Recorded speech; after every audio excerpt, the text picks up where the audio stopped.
All right, I'm so excited to play with the new NOMAD palette. I'm gonna be creating 2 looks with the palette. Of course, I'm gonna give you close-ups and swatches and give you what information I have about the palette. I always put timestamps down below in the description box if you wanna skip around, but let's get to it. I'm so excited to play with it. The swatches were amazing. Hello and welcome if you are new here. My name is Rachel, and if you're not new here, thank you so much for coming back.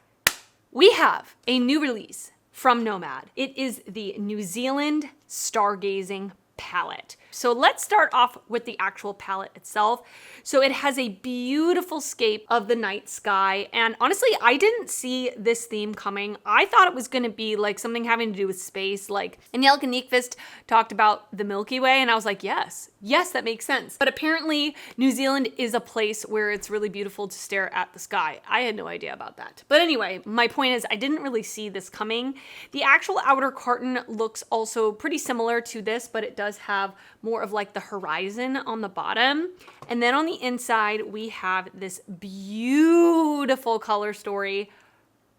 Beautiful color story. We've got some pinks, we've got some purples, we've got some blues. Very reminiscent, in my opinion, of what you see on the cover. And we do have a couple of neutrals popped in there, but this is mostly I would say, colorful palette. And like I said, the swatches, honestly, were so amazing. So amazing. We have 9 mattes and 6 multichromes. 2 of the multichromes are iridescent shades, and the rest are absolutely beautiful, very smooth, not chunky, not textured multichromes. And they have done a palette with all multichromes before, which was their Royal Europe palette. And I think these multichromes are shiftier than those because I felt like some of them weren't that strong shifting, but these ones I think are a little bit more strong shifting. So NOMAD is a destination-based indie brand. Every single time they come out with a palette or a collection, it has to do with a different destination around the world. So they always include a postcard, which is very like travel inspired, but we have the night sky with New Zealand here, and all of the elements on this are like iridescent, kind of holographic type of thing. And then on the back of the postcard, we have some information. It says, "Welcome to otherworldly beauty. Stargazing in dark sky New Zealand is an experience like no other. We hope the rich colors and galactic multichromes inspire an out of this world look of your own." And it says, "Thank you from the owners." They're describing the color story as a color story of depth and lightness with deep space shades of blue, black, and purple surrounding illuminating celestial hues and colorful southern lights. And they always support a cause. So this cause, it says, "We are proud to support Dark Sky International that works to restore the nighttime environment and protect habitats from light pollution." I did receive this in PR from the brand, and they are a brand that is one of my favorite brands. If I did not receive this in PR, I absolutely would have purchased it myself. And I do newly, as of their last launch, I have a code with the brand, and it is Rachel. You can use my code at launch to save 10%. It is not affiliated, so I do not get a commission from that code, but it is for you to save some money if you want to do that. The launch date is Tuesday, January 16th, around 12:01 a.m. Eastern time. At the moment of filming, I do not have pricing information. So yeah, I think that's all I have to say. Let's create our first look with the palette, then a second look, and then at the end, I'll give you my initial thoughts. This is not a review. I have to use this palette more than twice to get my final thoughts, but I at least can give you some initial impressions and maybe some inspo. These multichromes look honestly so stunning. Like, I am so excited to play with them.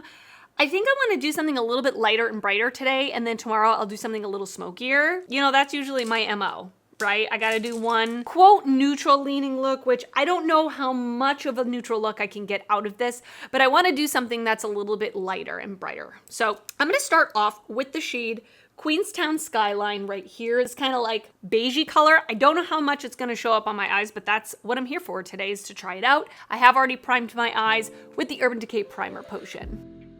And I want to know, as I'm doing these looks and everything, I want to know your thoughts.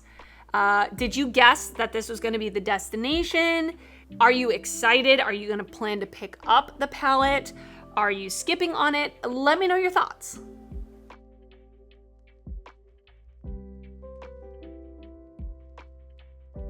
So this is one of those shades that, like, for me, it's a little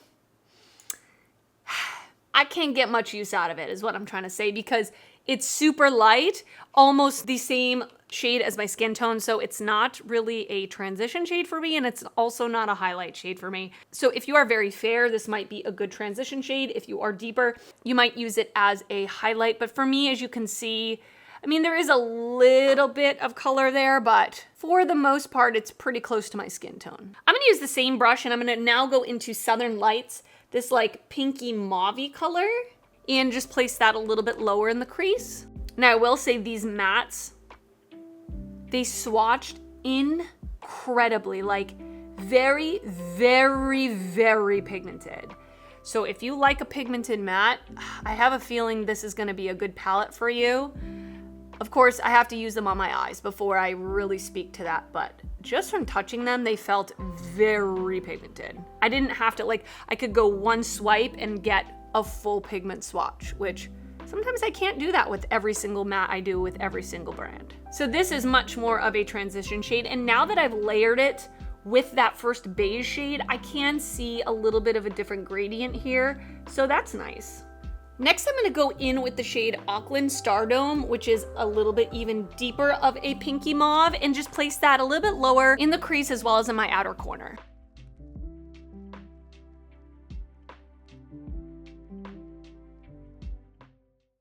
Yeah, I mean, those pinks showed up amazingly. I don't really have anything negative to say about it. Works great. All right, next I'm gonna go into this shade. I looked up how to pronounce it, Aurora Mackenzie, which is, I just looked up one of their like areas. It's a park. I'm not explaining that well at all. It says that it is comprised of the Aoraki/Mountain Cook National Park and the Mackenzie Basin of New Zealand's South Island. Fun fact for the day.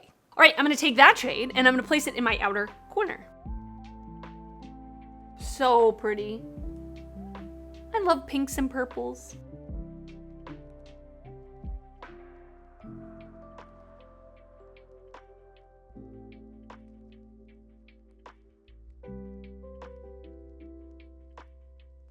Just beautiful. I'm gonna pop the NYX glitter primer all over my lid. Although I don't think with these shades you would necessarily need a glitter primer because, like I said, they're very smooth. There's no like chunk to them. I don't really feel like they would be causing fallout, but just for habit's sake, I'm gonna apply it. I'm gonna use this shade called Carina Nebula, which looks like it's a gold to a like mauve to a green. This one up here. Can I make it look? I don't know if you saw that. Okay, let's try it.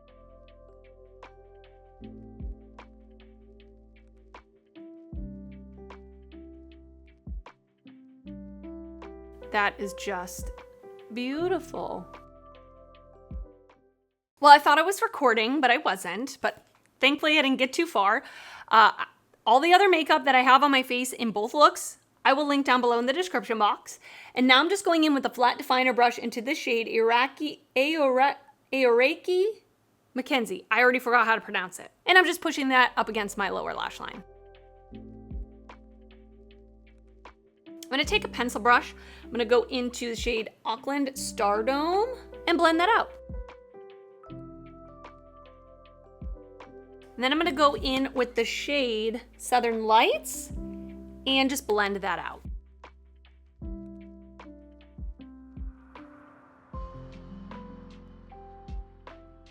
In my waterline, I'm going to put in ColourPop Cream Gel Liner in Piggy Bank.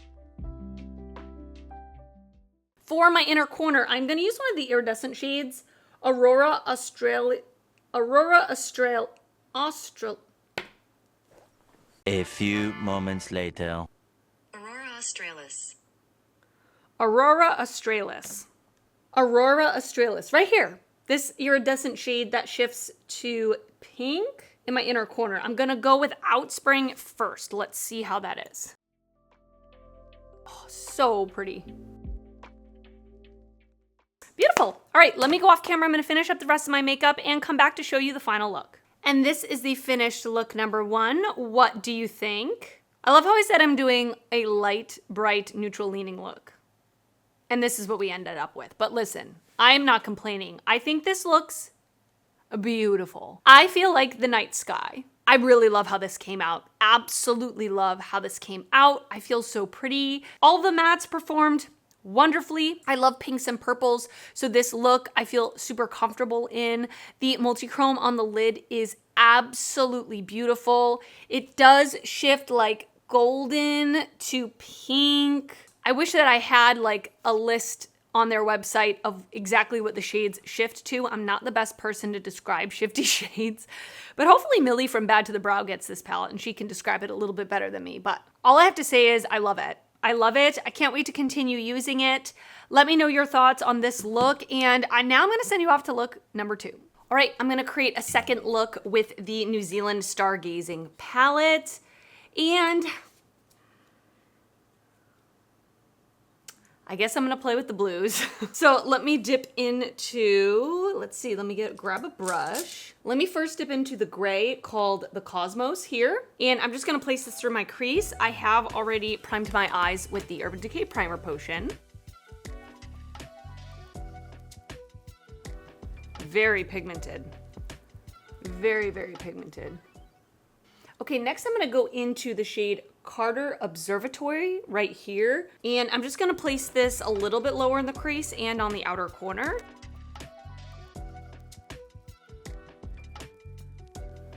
Oh, that is so pigmented. I went a little bit overboard.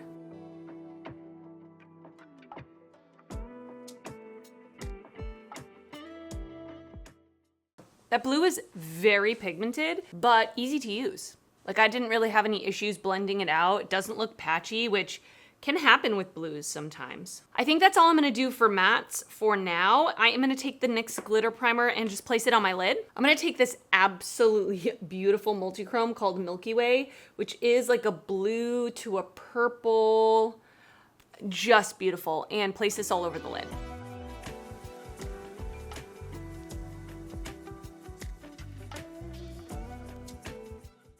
Because this shade is so dark, I think I am gonna take just a little bit of the black called Dark Sky Nation just on the outer corner.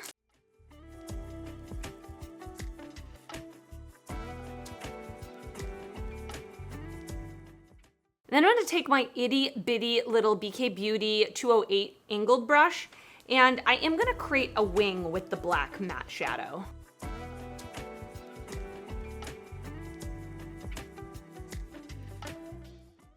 All right, so that's I just did the outside. I'm gonna take a liquid liner just to line my upper lash line with it. I'm gonna do the same thing on the other eye, get some more makeup on my face, and I will be right back so we can finish the lower lash line together. All right, I'm back. Let's continue on. We are gonna take that same tiny little itty bitty angled brush into the black matte called Dark Sky Nation. I'm gonna spray it. I just don't want any fallout on my lower lash line. And I'm basically going to run this on my lower lash line and connect it to my wing.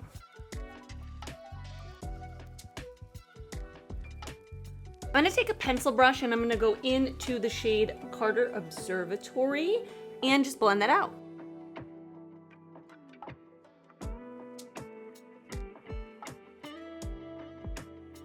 And then I'm gonna take that first matte shade that I used called the Cosmos and just blend that out. I'm gonna take the other iridescent shade that I didn't use yesterday called Magellanic Clouds. Magellanic Clouds? This one. I'm gonna put this in the inner corner and I'm gonna layer it a little bit also on the inner part of my upper lid. Oh, actually that's completely different color than I thought it was gonna be. Thought there was blue in there, but it's more of like an orangey color. That's really pretty. Not really what I was going for this look, but that's okay. And something that I did in the first look, which I didn't mention yesterday, is I actually used the iridescent shade Aurora Australis that I used in my inner corner in yesterday's look, or the first look you just saw. I used that shade as my highlight, and I actually thought it looked so pretty. So I want to do the same thing with this iridescent shade. I'm just gonna pop it on my cheeks as highlight. This is like a little, I think it's supposed to be a concealer brush from Unearthly, but I use it for pinpointing highlighter. So let's see what that looks like. Pretty. Yeah, it's like a warm orangey kind of pink color. really pretty.